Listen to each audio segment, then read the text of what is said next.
Good morning again, everybody. What are some useful things that you have been taught? An example. Who here has been taught by their parents when they were very young to use a spoon? Anybody? Right. Have you learned to use a spoon? Right. And a knife and a fork and to cut up your food? Very useful things to learn. What are some other useful things that you have learned to do? Yes. Say again? How to talk. Right. That's a very good one. That's very useful. If we don't learn to talk, then we don't connect with anyone. Was there a hand up this side? No. Okay, just checking. Ooh, tie shoelaces. Anybody here still learning how to tie shoelaces? Mm-hmm. Yeah, still learning, but it's an important use. Keeps your shoe on your foot if you can tie a nice shoelace. How to walk. Yep, I can get around. That's very useful. How to read. Yep, not everyone in the world knows how to read. There's still people, still adults, who are still learning to read. Yep. How to write. The reading and writing seem to go together well. Aha, very good. Learning left from right, right from left from right. Right. That keeps us very safe on the road. Keeps us on the right side of the road rather than on the left side and causing all sorts of accidents. Very useful.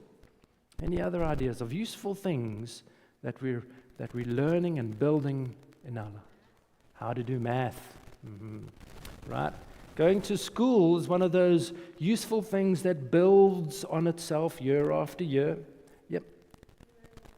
We learn the Lord's Word. Right? Again, knowledge that's ever increasing. Learning your ABCs. So school is one of those very important parts. Right? We learn every year a little bit more, and it builds and it builds and it builds. Why do we go to school?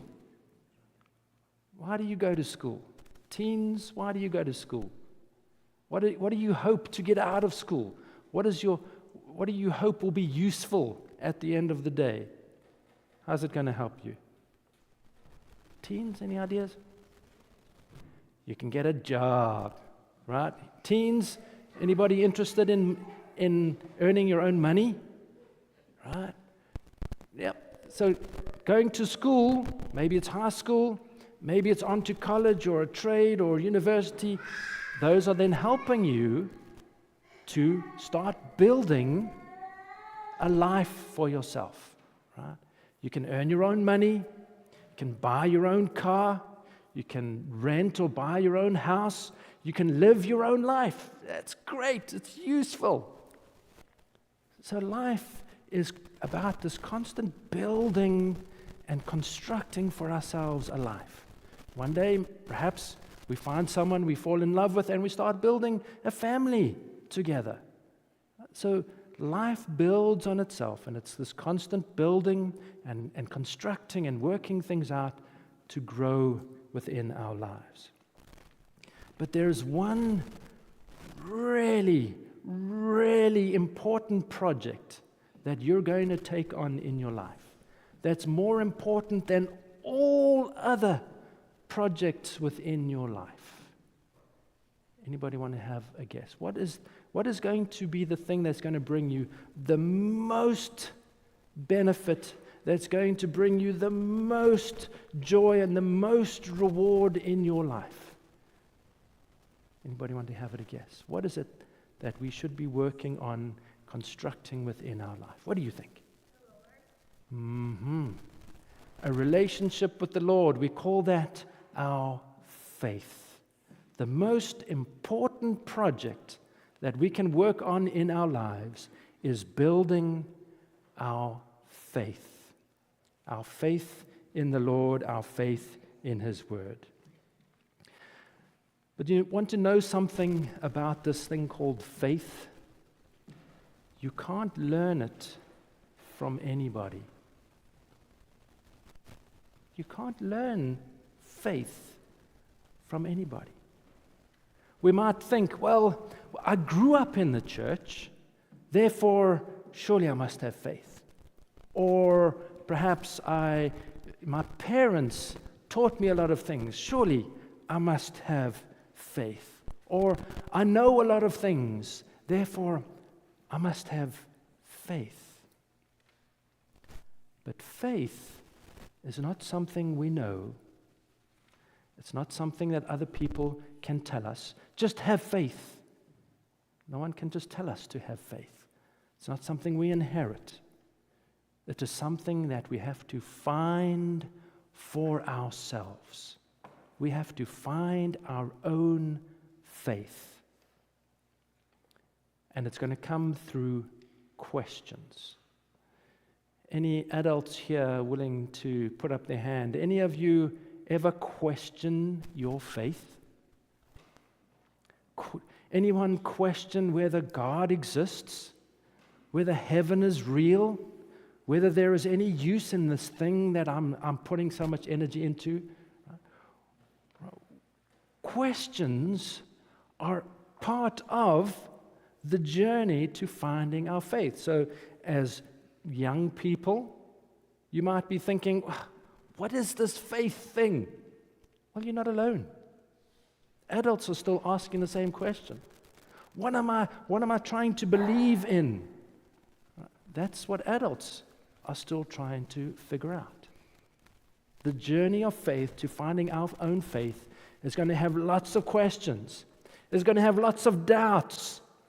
It's going to have lots of fears in it. It's just part of the process. And it's going to have some highs in it, and we're going to feel like, I've got this, and I know the Lord, and I can feel Him. And then there are going to be times when we're not so sure, and the Lord seems to be absent.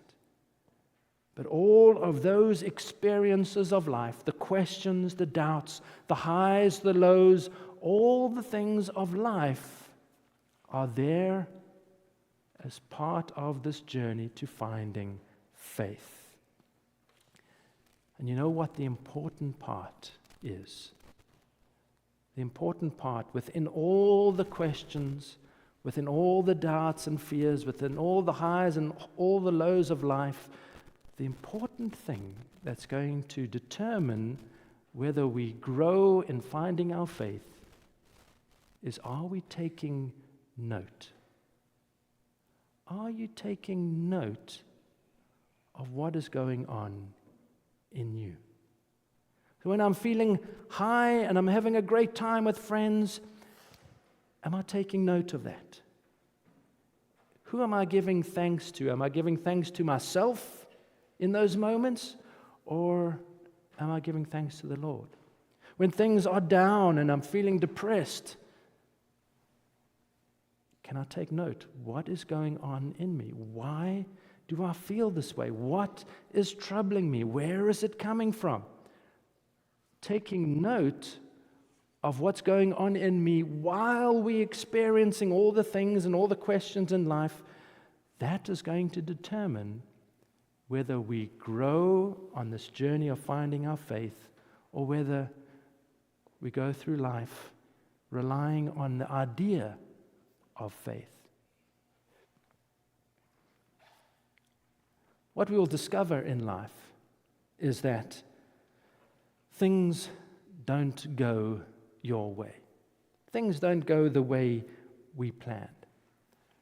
But that's probably one of the most important opportunities that the Lord gives us to finding our own faith. When things go wrong, there is an opportunity, if we're willing, to take notice. What is going on in me?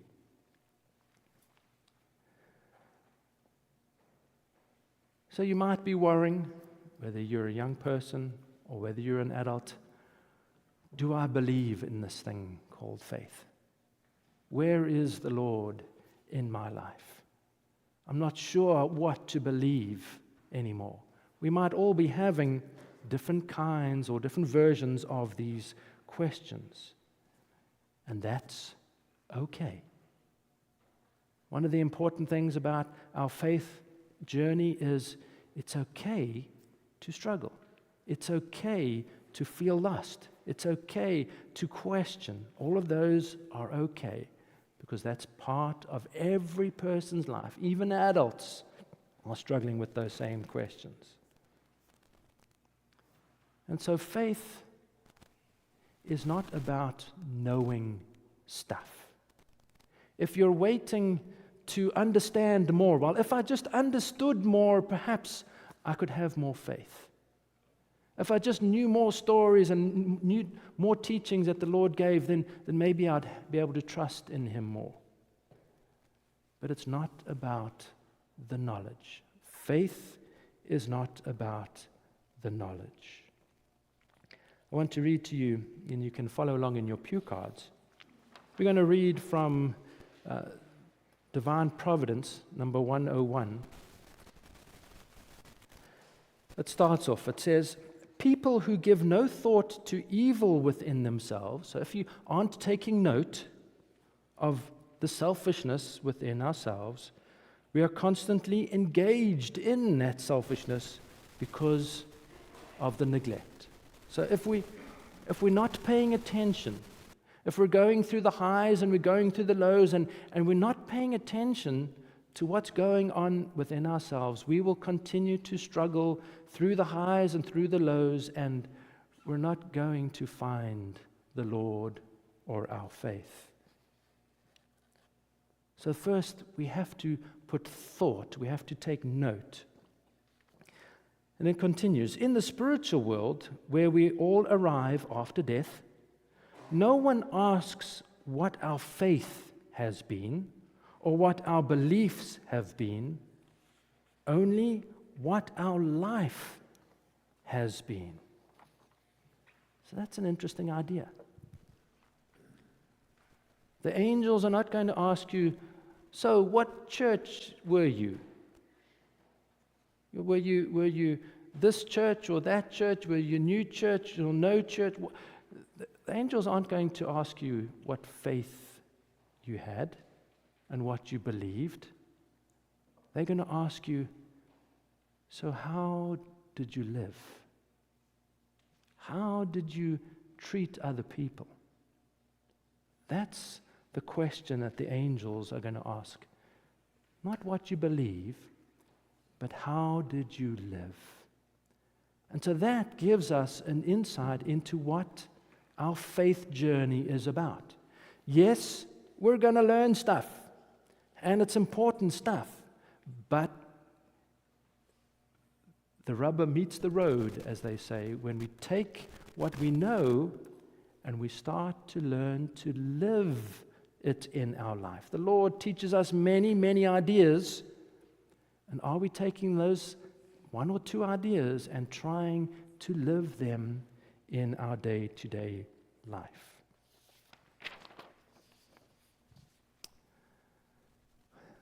Who can tell me, what is this little picture about? What is the saying that goes with this picture? Anyone have a guess? What do you think this picture is saying?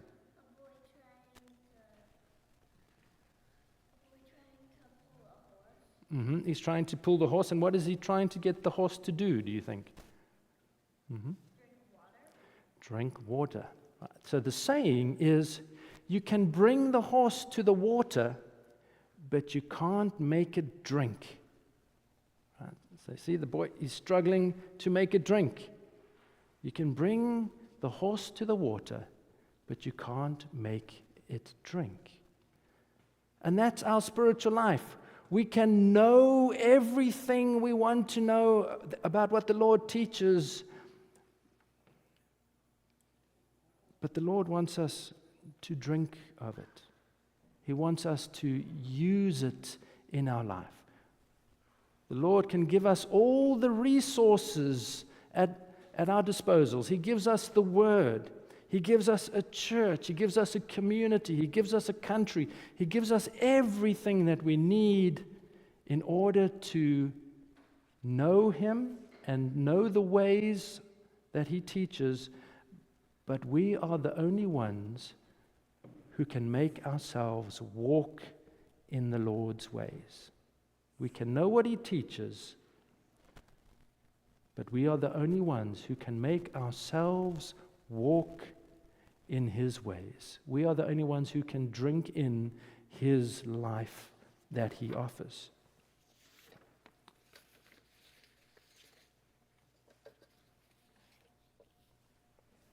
So no one can force you to have faith.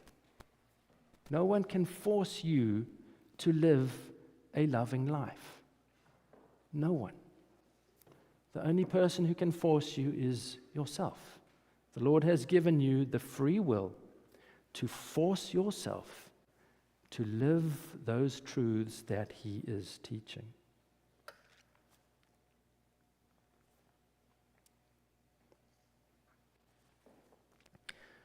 So faith is not found out there. It's not found in knowledge. It's not found in my family. It's not found through hereditary. It's not found in just having a community. That's all given to us by the Lord, and He is waiting for each one of us to then live the faith that He teaches.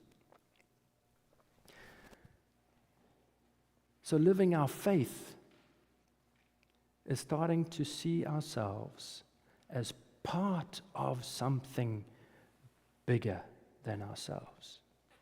I am here in this world, but the Lord has given me this life so that I can be an influence for good in this world. I am a part of something. I can give to this world. I can give to others. I can give to my community. I can be a part of something bigger. That's where faith is trying to lead us. That everything you know is trying to teach us that we are part of something bigger.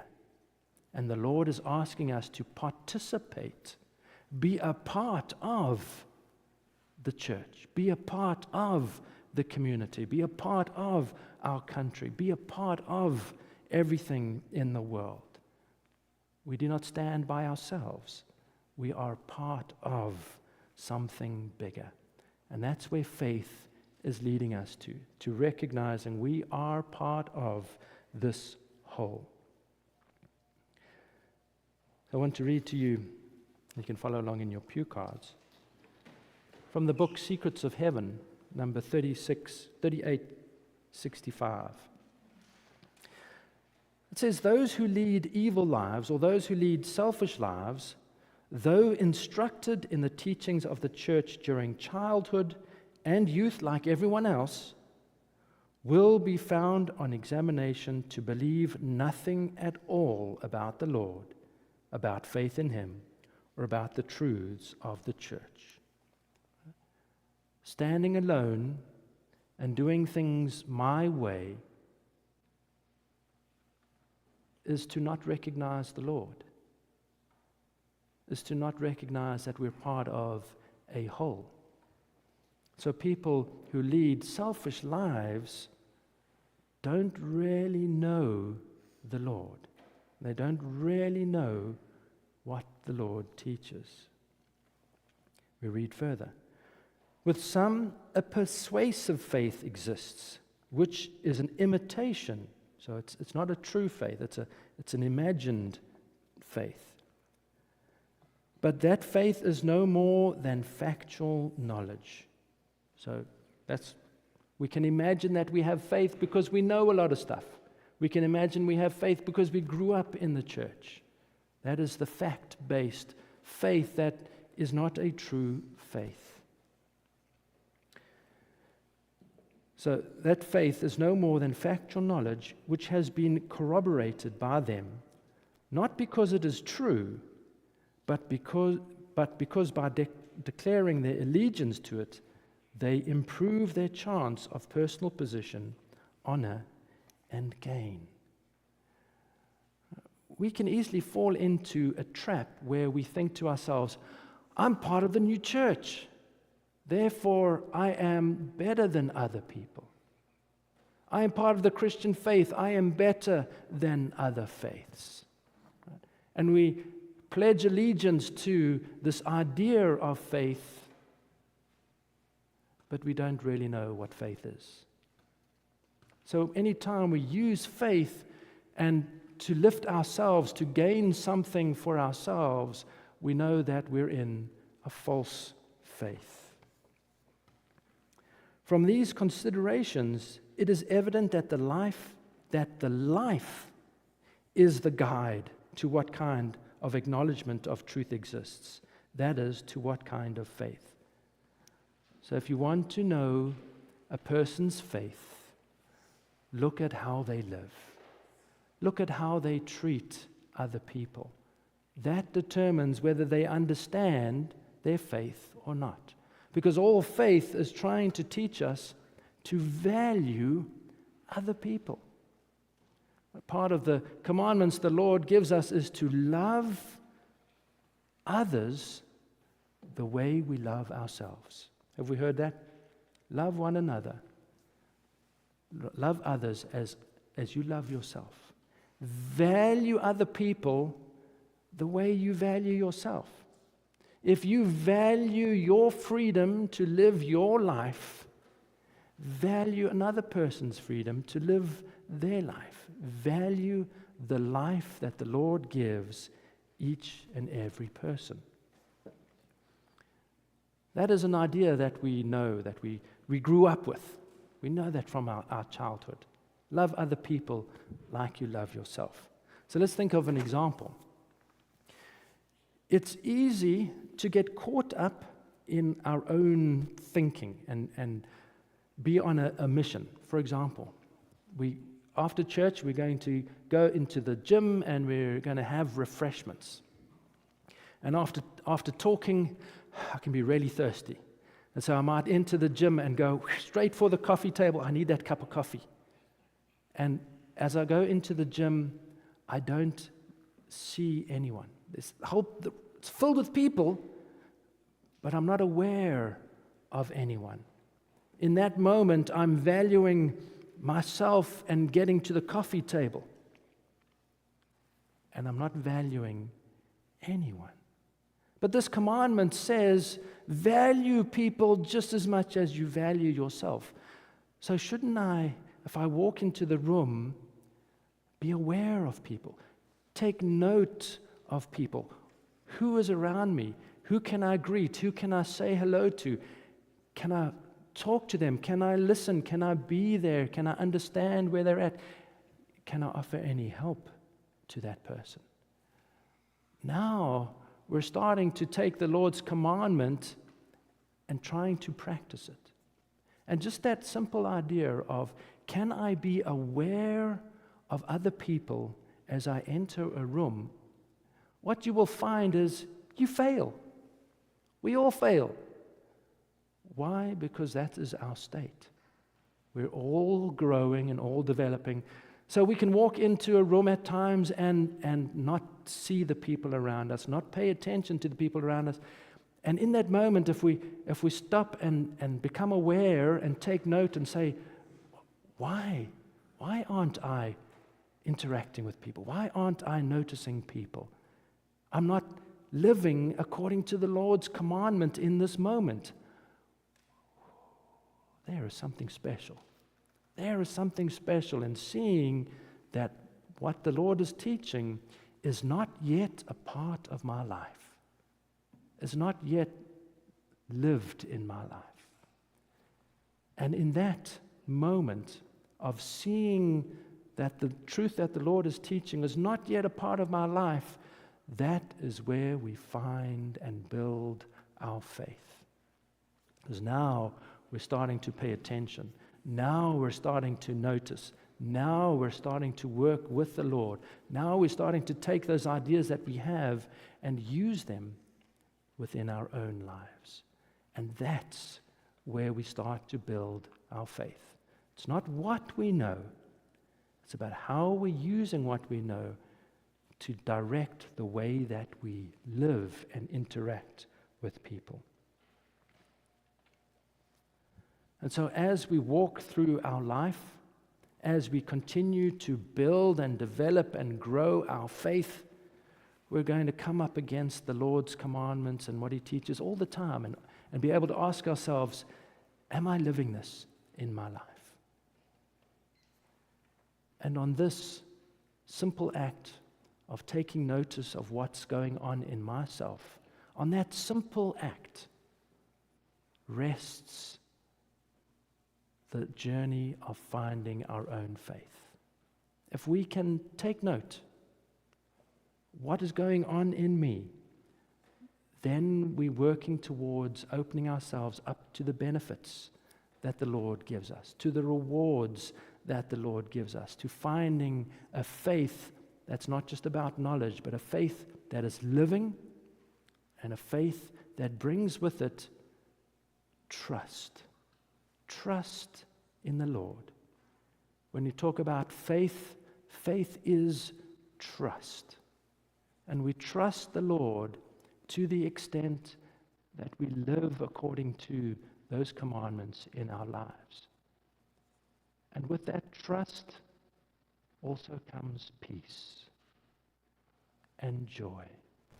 Those are two wonderful, wonderful gifts and benefits that the Lord wants to give each one of us.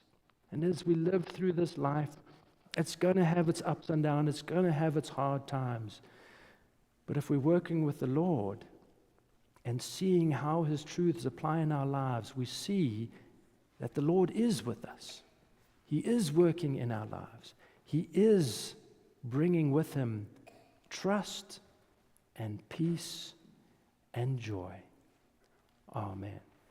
Please rise.